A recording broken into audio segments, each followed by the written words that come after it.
Who can doubt that it will lead to the worst disorders when minds created free by God are compelled to submit slavishly to an outside will?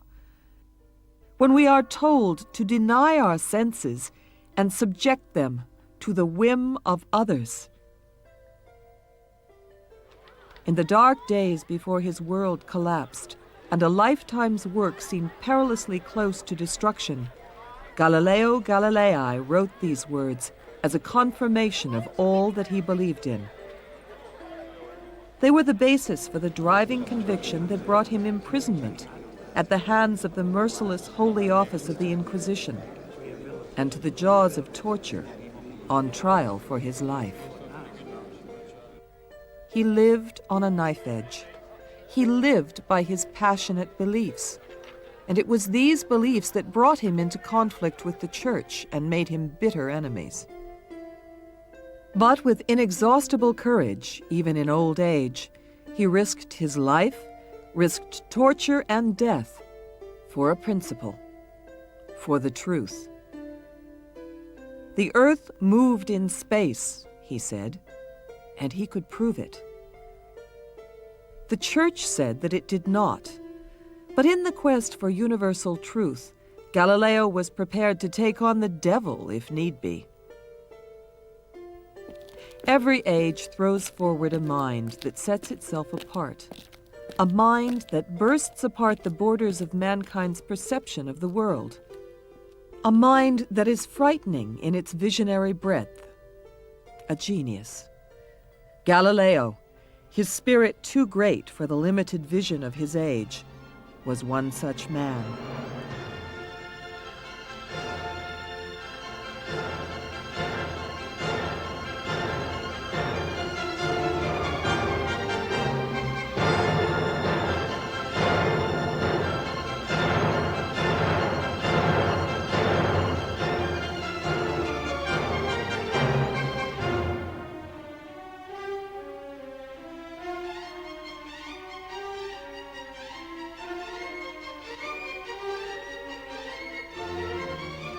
If I had been free to choose a career, I would have become a painter, said Galileo in his old age. The loss to the art world of so prodigious a talent benefits science to this very day. In 1564, the year that gave England Shakespeare, Galileo was born in Pisa, in Italy, the cradle of the Renaissance. But Galileo was predestined for trouble. His father was as argumentative as Galileo was to become. The open-minded and broad education that the young Galileo was given in music, literature, art, and science guaranteed that he could never hold his tongue and suffer in silence.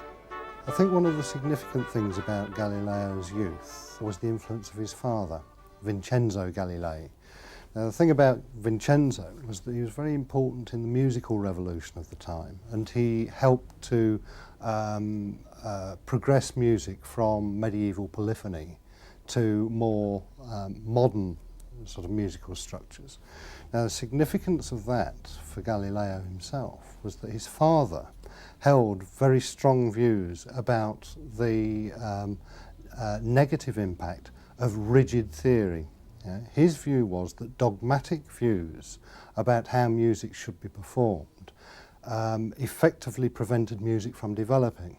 Now, if you look at Galileo's later career as a scientist, you find that he's trying to present exactly the same argument as his father. He held quite firmly that rigid views, in these cases the views of the Aristotelians and the scholastics, when held dogmatically, prevented the development of science. And that was something that I think one could say summarised his whole career as a scientist, the way he put himself in opposition to that kind of dogmatic view of science. Most of his childhood is unrecorded, but as a young boy, his fascination with mechanics showed that even then his was an inquiring, unfettered mind. It was this attitude that was to lead later to triumph and catastrophe. Under the watchful eye of his father, Vincenzo, Galileo learned to paint, play the lute, and write poetry. In the dangerous days that awaited him, his music and painting provided a great source of comfort. The boy Galileo did not go to school formally until 1574, when the family moved to Florence. The tremendous importance of the Renaissance was a sudden upsurge of interest in knowledge, the rediscovery of the works of people such as Plato, and a renewed interest in the kinds of ideas that people like Plato were putting forward, plus developments in music, in the arts, and Galileo fits very well into that framework indeed. Medical school at university in Pisa brought the first rumbles of discontent and tilts against authority that were to become his hallmark and downfall. There, his stormy temperament earned him nothing more than the nickname the Wrangler. And it was at Pisa that he first came up against the theories of the Greek philosopher Aristotle that were to dog him at every turn. It was the fight to cut out the dead wood of Aristotle's theories, unquestioned for centuries by church and state alike, that proved his undoing. From now on, the shadow of Aristotle was to blight his life. Galileo never accepted any statement at face value. Proof by experiment was what he demanded, a new and exciting attitude. Only one episode in his university career pointed to the way the young firebrand was to spend the rest of his life. Galileo noticed that a chandelier swinging in the University of Padua always had the same length of swing, same time of swing. This is to say it was isochronic, which means that the swing from one side to the other took the same amount of time whether the swing was this far or this far. It actually only applies with smaller angles, but essentially it laid the basis for a way of forming a clock, because there was a regular period of time between the one side of the swing and the other, no matter however long the swing might be. The story itself may or may not be apocryphal, but in some ways it stands for the kind of science that Galileo was presenting, and therefore has enormous symbolic value. And I think its significance lies in two areas in particular. The first is that the observation itself is what scientists call counterintuitive. In other words, it's very unexpected. The idea that a pendulum will have the same period, in other words, it will take the same length of time to swing no matter how far out it is a counterintuitive observation. So I think that's one element of its significance, but far more important, I think, in terms of the story of Galileo, is it's a story about exact mathematical measurement of the world as observed. Now, Galileo, as you know, was a mathematician.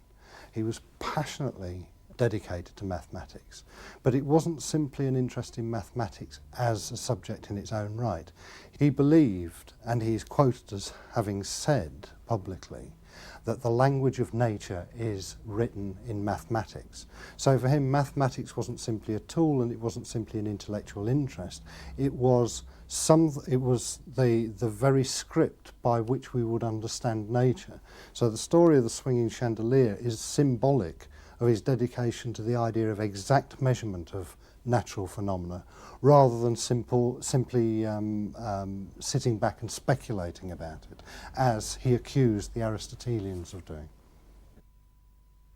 He despised blind adherence to authority, and he found medical studies full of such unthinking obedience. As a result, he left university in 1585 without a degree. True or not, the story of the chandelier shows that Galileo was fascinated by measurement and the problems of physics. As yet, Galileo was an unknown force in the world of science. True, after leaving university, he had immersed himself in mathematics and physics, but he needed recognition and a university chair in order to carry out research and take his studies further. His frustration grew. Nevertheless, he turned his powers of analysis to the problems of gravity and flotation and began to establish his reputation. Then, in 1588, he was invited to address the Academy of Florence. This was the chance he had been praying for, and he seized the opportunity greedily, preparing himself as he would later do at his trial. With razor-sharp clarity and attention to detail, he, Galileo, was ready to challenge the world. And surprisingly, he did so with tact, not a quality for which he was later to be known, combining mathematical analysis with a thorough knowledge of modern and ancient literature to deliver a triumphant lecture. His reputation was assured. Soon he had the post he longed for. In 1589, the Wrangler, now aged 25, was appointed professor of mathematics at his old university, Pisa. And he would stay true to his name. From the new status he had acquired, he would swoop down on narrow-minded thought, smash the dead hand of ignorant authority. His attack started immediately.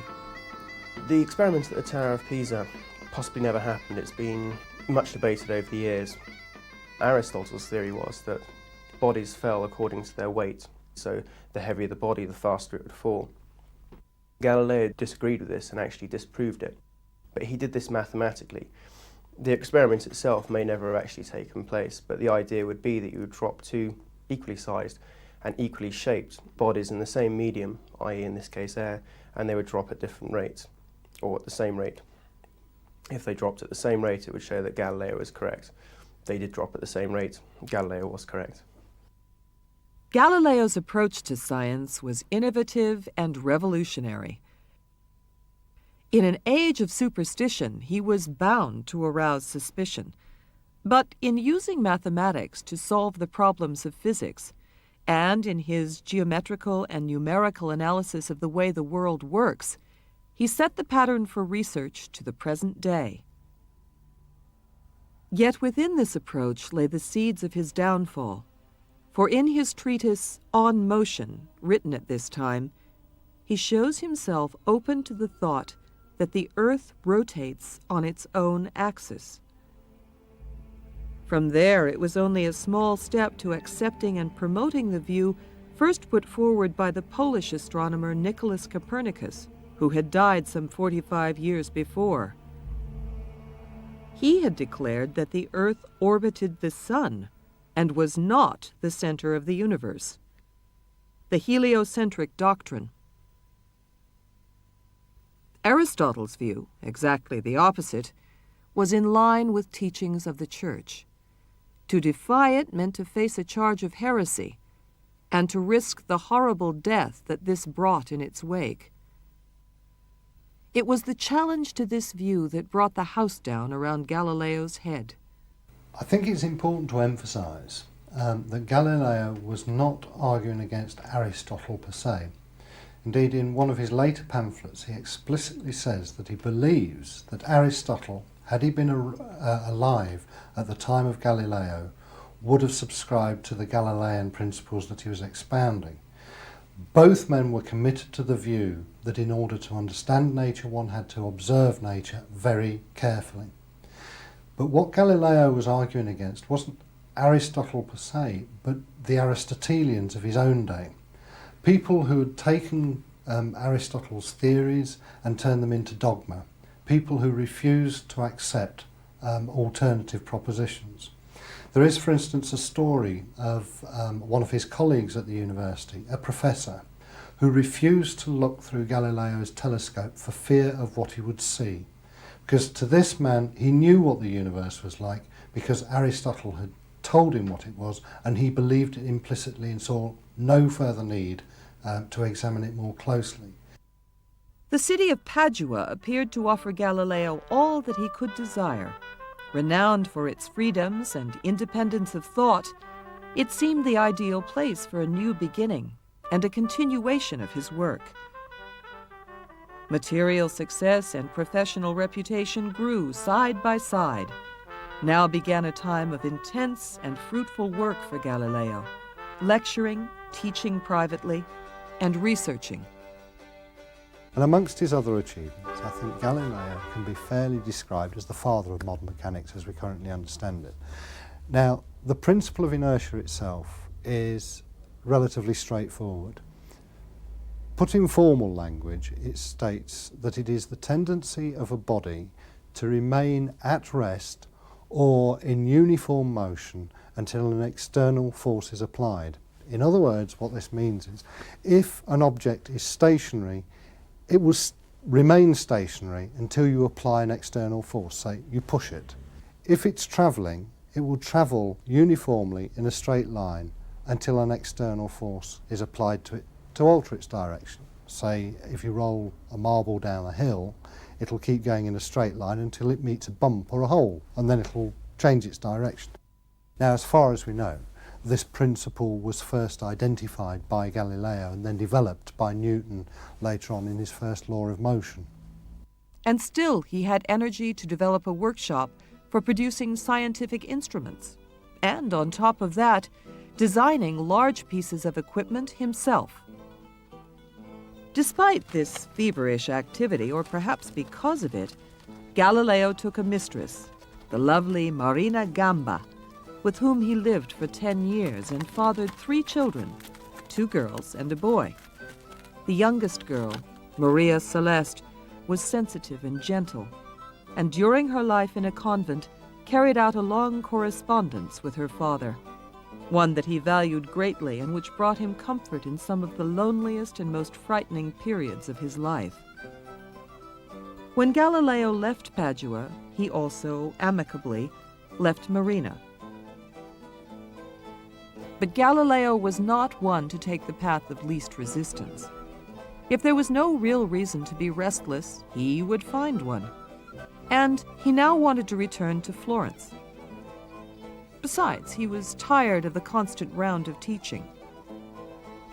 In 1609, an object arrived in Italy that was to change Galileo's situation dramatically and completely. It flung Galileo into the wrath of the Inquisition and almost cost him his life: the telescope.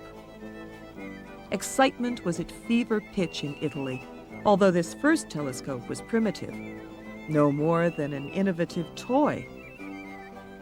Once in Galileo's hands, however, it was to alter the way mankind perceived his world profoundly and irrevocably. As soon as he could, Galileo got himself a description of the instrument and rushed home to build his first telescope that very night. The first written record we have of a telescope comes from 1608, the 25th of September, from the Netherlands. It was the Council of Zeeland, and they were being asked for a patent for what was called a spying class at the time. A week later, Hans Lippershey applied for a patent for his looking glass, but it was turned down on account of the fact that these were springing up everywhere and that it was a very simple design. In 1609, Galileo himself, for the first time, sometime in July, saw a telescope. It magnified about 3 times, but Galileo was actually able to increase this to 30 times by increasing the focal length and cleaning the tubes. Again, a question not so much for inventing something, but seeing the idea and perfecting it absolutely. Galileo was very good with his hands. The problem with the Dutch telescopes was that they showed things upside down, which wasn't so much a problem for looking at the stars, but it was definitely a problem for looking at ships and so on and so forth. This was because they had 2 convex lenses. Galileo used a concave lens and a convex lens, so the object itself looked the right way up. Galileo developed the telescope, and he developed it for a very precise reason. He wanted to use it for scientific purposes and specifically to observe the heavens. So he needed telescopes which would give him finer resolution, and he spent a lot of time and a lot of energy and a lot of his own resources trying to develop the telescope until as he claimed, he developed one which magnified the heavens by 2,000 times, although I'm not sure whether that's an exaggeration or not.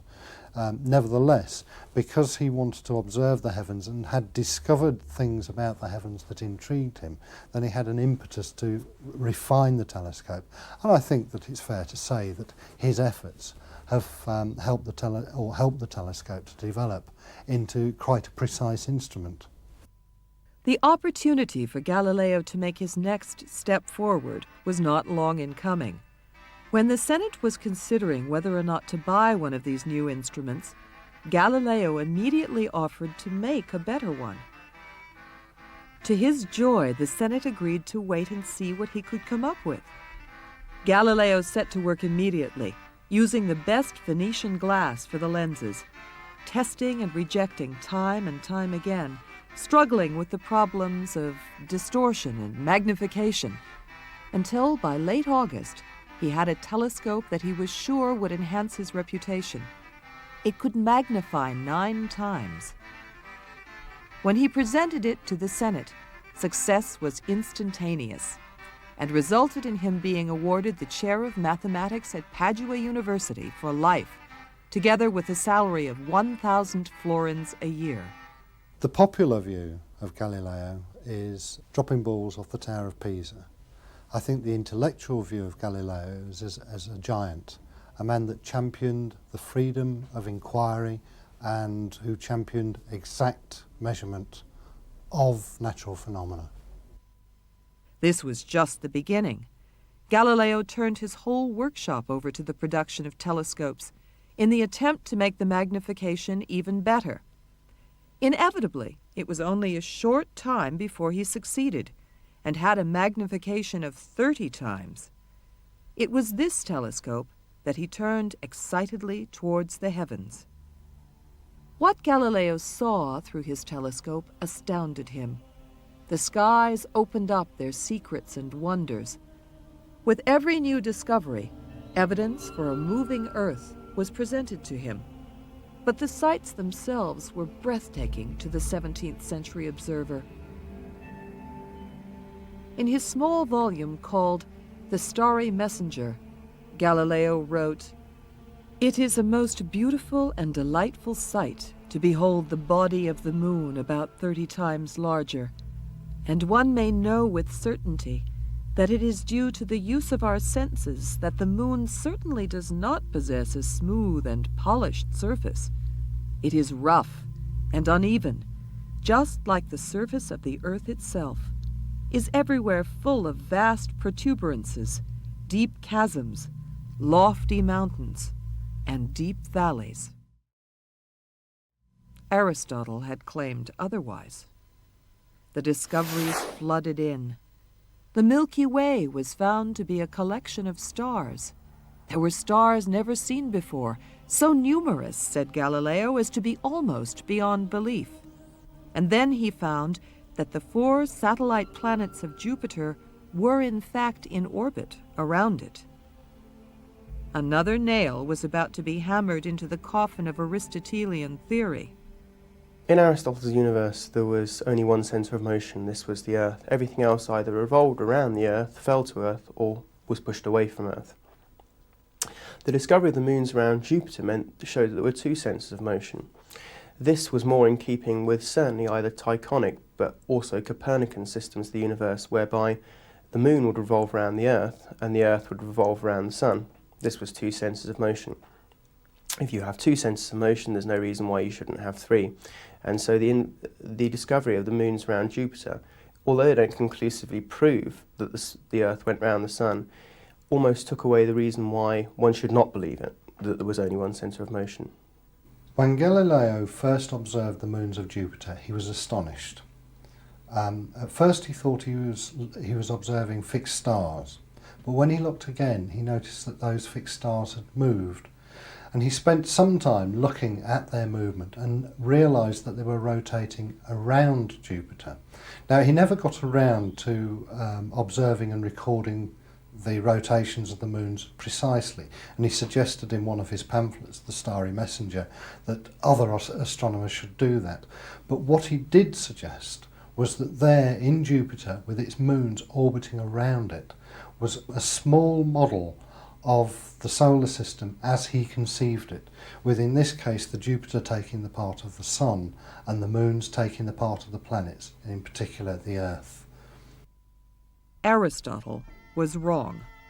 Galileo knew it, and he was not afraid to pronounce it to the world. He did so with the publication of The Starry Messenger. It was a bestseller and went into second edition within months. Galileo was famous overnight. His dream come true. Yet, successful, Galileo was no more content than he had been as an unknown mathematician. Not with a huge increase in salary, or the title of philosopher and mathematician to the Grand Duke, and all Europe talking about him. He resigned his post at Padua and returned to Florence. Almost immediately, his studies of the night sky led him to the discovery that Venus must be orbiting the Sun, and not the Earth, thus adding more weight to the Copernican theory of a moving Earth. As Galileo became more open and confident, his enemies became more irate and determined to squash the upstart astronomer. Unaware that a storm of unbounded ferocity was about to break over him, Galileo went to Rome to persuade the Catholic order of Jesuits of the truth of his observations. In this, he was completely successful. He was well received by the Pope, feted wherever he went, had his new instrument renamed as a telescope, and returned to Florence buoyed with his good fortune. In Florence, his detractors had gathered around an arrogant academic named Ludovico della Colombe, and their plan was simple: to let Galileo's defense of his own iconoclastic views do the damage for them. Galileo was a very arrogant man. He was very proud. This led him into trouble throughout his life. Essentially, he spent almost all of his life defending himself against his perceived critics and people who he said had taken away his ideas. He was a dedicated scientist. He believed in the power of exact measurement, and that's what drove him. He was systematic, he was careful, he was imaginative. And I think when he was confronted by dogmatism and ignorance, which from his view interfered with the progress of science, I think he became very irritated and quite courageous. Slowly, they pushed Galileo towards his fate. There were violent arguments about whether shape was the deciding factor in keeping an object afloat, and Galileo fell victim to his own fiery character and inability to put up with fools. He began to expostulate theories that were wildly inaccurate, ranting about fire atoms that could pass through solid matter. This vitriolic side to Galileo was what many hoped would prove his undoing. They were wrong, and it was only by corrupt, underhand means that they could finally trap him. The rupture came with the discovery by the German Jesuit Father Christoph Scheiner of mysterious sunspots, black clusters of spots on the sun's surface. When Galileo asserted, probably rightly, that he had observed them first, he tipped himself into a controversy as hot as the sun itself. Some, he said, had attempted to rob me of that glory which was mine by pretending not to have seen my writings, and subsequently trying to make themselves the original discoverers of such impressive marvels. Scheiner was enraged by the accusation. Typically, Galileo entered the fray as only he knew how, with all guns firing. Ludovico della Colombe set the trap and waited for Galileo to take the bait. It was done with one question: is a moving earth contrary to the scriptures? Now, too late, Galileo saw the flaming sword that guarded the Church's authority turn towards him. For a short time, turning the tables once again, he reined in his anger, and with searing intelligence took the wind out of Columbus' sails with a brilliantly crafted letter in his defense. The Bible, he said, should not be used by one philosophical school to beat another over the head. In December 1614, the black cloud burst with a ferocity that not even Galileo's delighted enemies could have foreseen. A Dominican, Tommaso Caccini, stood before his congregation and preached that mathematics was the work of the devil, and that mathematicians should be banned from Christian countries. Ideas of a moving earth, proclaimed Caccini, were tantamount to heresy, and the punishment for heresy was to be burned alive at the stake. Galileo's ideas were no longer safe to hold. Everyone knew of the Dominican Giordano Bruno, who had insisted on holding to the Copernican theory of a static sun. He had been denounced to the Inquisition, probably tortured, and burned alive at the stake. Such was the punishment for heresy. It was not in Galileo's nature to stand idly by and allow the world to be jolted backwards by the rancorous outburst of one priest. Yet the Dominicans were close to the holy office of the Inquisition. How could he turn the sword from his throat and retain his scientific integrity? He began to feel afraid. In 1615, Galileo was summoned to appear before the Pope in Rome. Copernicus's book, expounding the heliocentric theory, had been suspended for correction, a term which meant that the sections considered heretical were to be removed. Galileo was to be brought before the Pope and warned that he should abandon the theory. Aware that failure to do so meant a condemnation by the Inquisition, Galileo determined to go through with the meeting, accept the warning, and thenceforth check his temper and wait for a more opportune time to push his beliefs forward.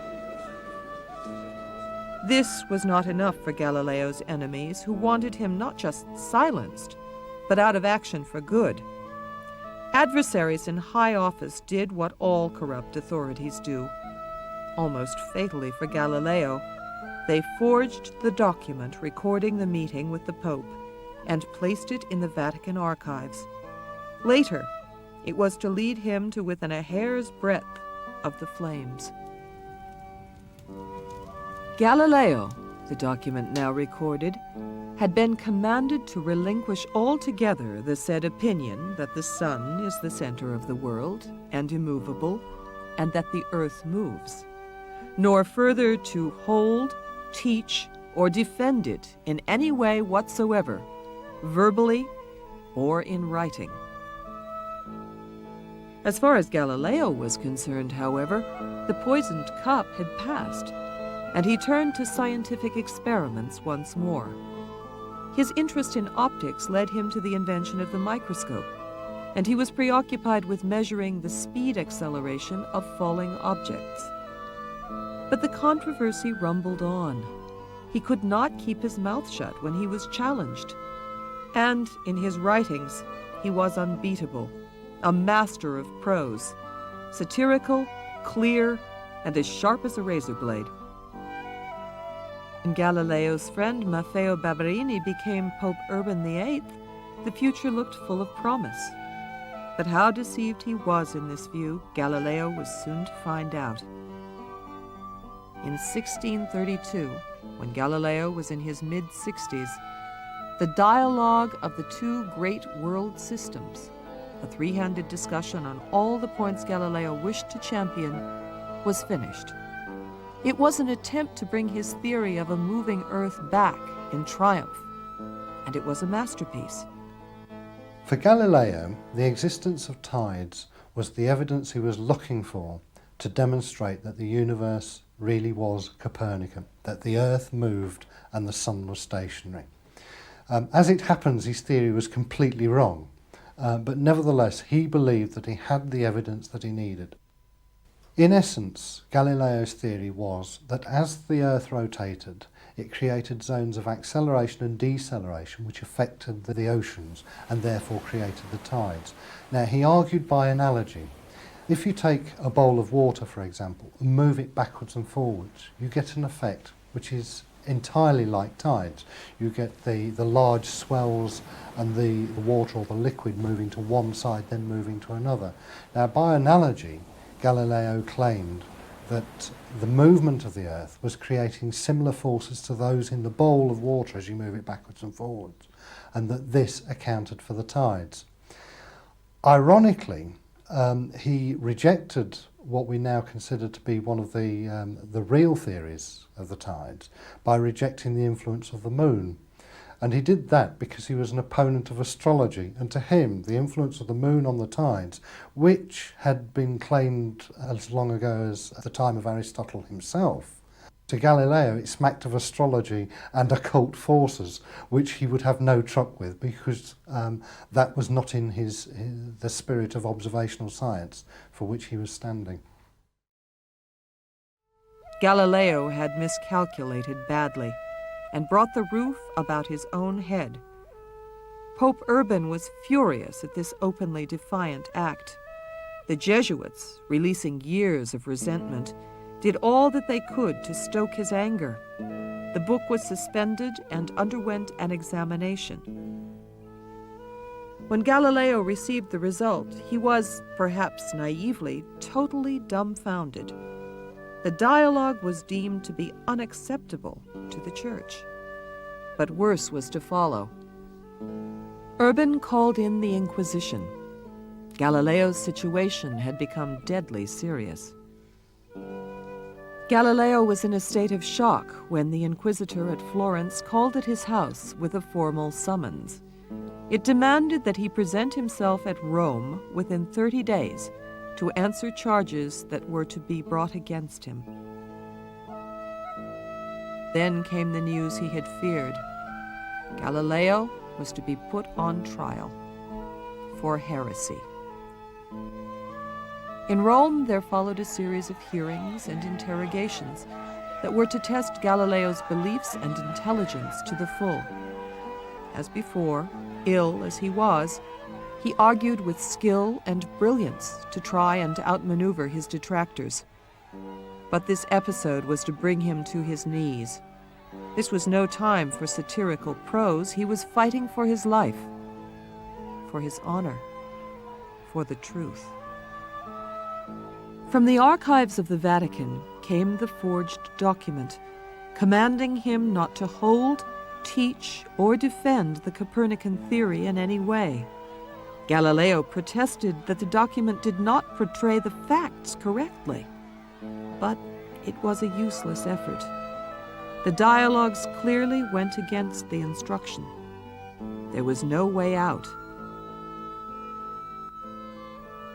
The Inquisition was not squeamish.